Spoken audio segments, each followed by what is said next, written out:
पहिली गोष्ट, वाढतं शुगरचं प्रमाण बघितलं तर शुगरला घाबरू नका. सकाळी एक टोमॅटो, दुपारी एक टोमॅटो आणि संध्याकाळी एक टोमॅटो पूर्ण पिकलेलं खायचं. त्यातलं जे आमलारी असते, आमली पदार्थ असतोय ना, ही शुगर नॉर्मल करते ऑटोमॅटिक. म्हणून टोमॅटो खायचा सकाळ दुपार संध्याकाळ.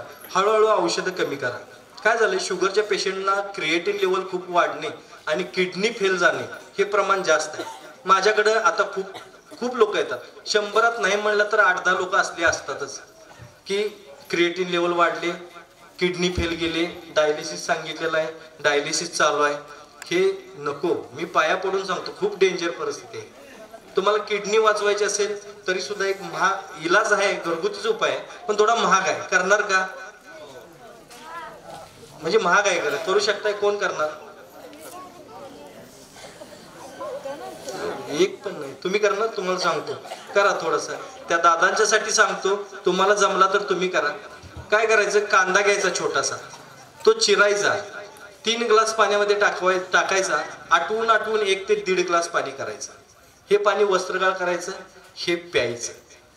रोज सकाळी अन्नाच्या पोटी करायचं. 4 ते 5 दिवस केलात तर 3 महिने तुम्हाला मागं वळून बघायची गरज लागत नाही. 7 दिवस केलात 4 महिने मागं वळून बघायची गरज लागत नाही. आणि 15 दिवस जर केलात तर वर्षभर तुम्हाला मागं वळून बघायची गरज लागत नाही. हे समजून घ्या. फक्त कांदे महाग आहेत. लोक शेतकऱ्यांच्या नावानं ओरडतात, कांदा महाग झाला, कांदा महाग झाला, म्हणून महाग इलाज आहे म्हणलं. रोज एक कांदा लागणार आहे. तुम्हाला महाग इलाज आहे, जमत असेल तर नक्की करा. जमेल ना? सगळे करणार का आता? होय नाही काहीतरी बोला. तुम्ही नका बोलू बघा. तर या गोष्टी लक्षात ठेवा. तर कांदा. अजून तुम्हाला सांगतो, बीपीच्या लोकांनी बिलकुल घाबरू नका. सगळेच डॉक्टर सांगत असतात बीपी हा काय रोग नाही म्हणतात. खूप लोक, बरीच पुस्तक आहेत ज्यात बीपी हा रोग नाही म्हणतात. हे कसं असतंय, आम्ही मानसिकताच विचित्र करून घेतलेली. आपण विचित्र मानसिकता करून घेतलेली. मला बीपीचा त्रास आहे, कुठला तर पुरस्कार मिळाल्यासारखं लोक सांगतात. ही लागलेली सवय आहे, चुकीची सवय आहे. जसं तुम्ही बघा, जिना चढल्यानंतर दम लागतो, 5 मिनिटं शांत बसल्यावर दम निघून जातो. हे बाळांनो, जरासं शांत बसा रे, खूप महत्वाचं आहे. जरा शांत बसा, कारण ह्याच्यावरच दुनिया सगळी पागल झाली आहे. काय सांगू तुम्हाला. तर हे नैसर्गिक आहे. दम लागणे, काय होणे, तुम्हाला तुमच्या शरीराची योग्य माहिती नाही आहे. किडनी फेल जाण्याची लक्षणं माहिती आहेत का तुम्हाला? शुगरची लक्षणं माहिती आहेत का तुम्हाला? तुम्हाला तुमच्या इथं असलेल्या सगळ्यांना विचारतो, तुम्हाला तुमच्या किडनीची साईज माहिती आहे? शेत किती गुंठ आहे, किती एकर आहे, हे परफेक्ट माहिती असते. घर केवढं आहे हे सगळं माहिती आहे. जे सोबत येणार नाही ते सगळं माहिती आहे, पण जे तुम्हाला गरजेचं आहे त्याची माहिती नाही. किडनी फेल जाण्याचं लक्षण माहित नाही, शुगरची लक्षणं माहित नाही. शुगरची लक्षणं अंग पिवळं पडण्यापासून सुरुवात होते. अंग पिवळं दिसायला लागतं पहिलं शुगरच्या लोकांचं, तिथून सुरुवात असते. आम्ही काय करतोय, ती चक्कर आली, बीपी तर झाली नाही तर शुगर तरी झाली म्हणतो. आम्ही काय करतोय, तहान खूप लागायला लागली, शुगर झाली म्हणतो. वजन अचानक कमी आलं, शुगर झाली म्हणतोय. अहो, ही लक्षणं थोडीशी वेगळ्या आजारांची असतात आणि ह्याला काय आयुष्यभर औषध घ्यायची गरज लागत नाही. मी पाया पडून सांगतो, पाया पडून सांगतो, यात माझा काही फायदा नाही का, माझा काही तोटा नाही. तुम्ही आयुष्यभर खाल्लात तरी मला काय त्यात काय तोटा नाही. आणि सोडलात म्हणून काय तुम्ही काय मला पैसे आणून देणार नाही, आणि दिले तरी नको.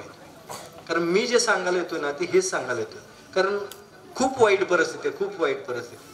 आज 80, 75, 80 वय चालू आहे आणि किडनी फेल गेली. त्याला सहन होत नसतं डायलिसिस त्या माणसाला, त्याच्यापेक्षा ती मेलेलं बरं म्हणत असतोय.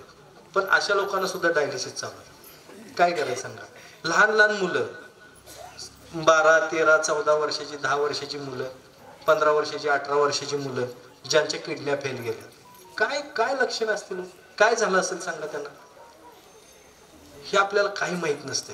आम्ही काय करतोय माहितीये का, फक्त कोणतरी सांगतंय, कोणतरी भीती घालतंय, आम्ही घाबरतोय आणि आम्ही काय करतोय, दवाखान्याच्या वाटा धरतोय. जगण्याच्या पाठीमाग मृत्यूला लांब घालवण्याची जी स्पर्धा चालू झाली ना तुमची, ही स्पर्धा चुकीची आहे. कारण मृत्यू अटळ आहे, मृत्यू काही लांब जाणार नाही. हे लक्षात ठेवा.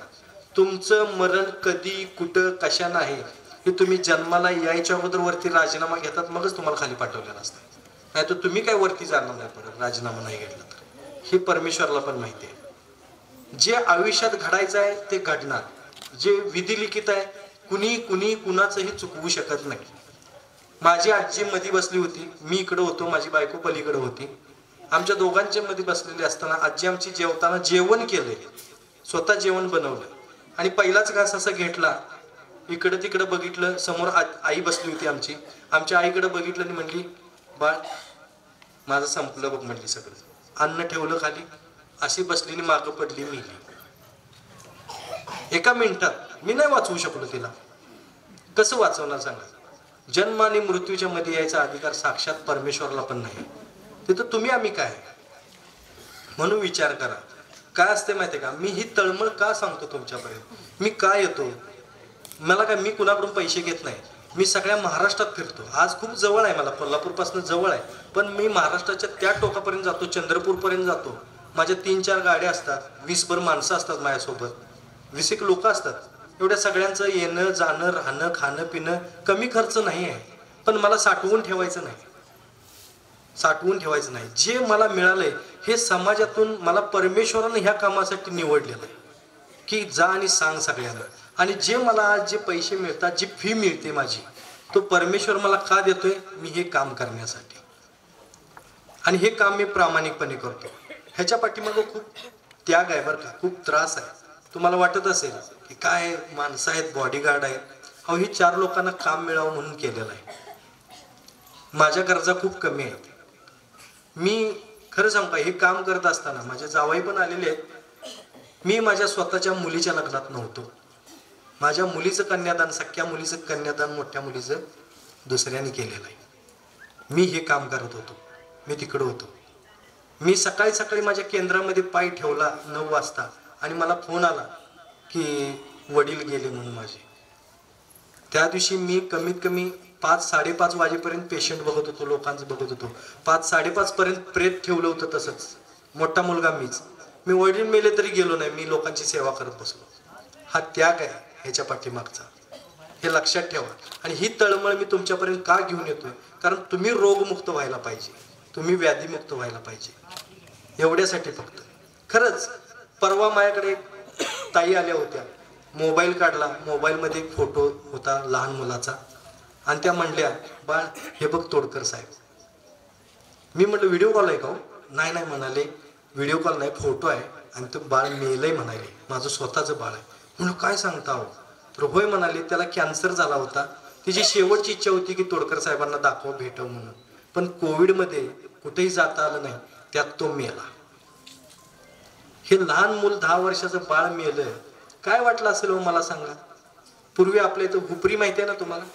हुपरीतून 2 महिन्याचं बाळ, 2 महिन्याचं बाळ, त्याला कॅन्सर झालाय, मेंदूच्या बाजूला गाठ आहे आणि ती मेंदूच्या बाजूला असल्यामुळे ऑपरेशन पण होत नाही.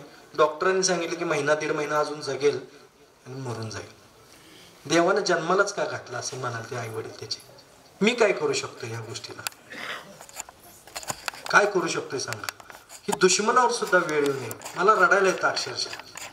मला मुलगी आहे, मुलगा आहे, तुम्हालाही पोट पिकलंय, पोट पाणी पिकलेलं आहे प्रत्येकाचं. आपल्या मुलांना असले आजार होऊ नयेत असं मला वाटतंय, किंवा आपल्यालाही कुणाला दुश्मनाला सुद्धा असला आजार होऊ नये ही माझी परमेश्वर चरणी प्रार्थना आहे.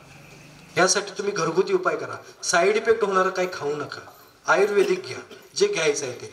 हृदय चांगलं ठेवा. हृदय चांगलं ठेवण्यासाठी हसणं गरजेचं आहे, हसत राहा. लसूण पाकळी खायची रोज एक.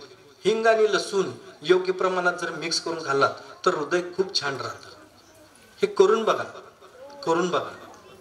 हिंग आणि लसूण योग्य प्रमाणात, हे यूट्यूबवरती आहेच आहे. नसेल तर तुम्हाला त्या पद्धतीची गोळी तयार करा. नसेल तर आपल्याकडे आणल्या करायचं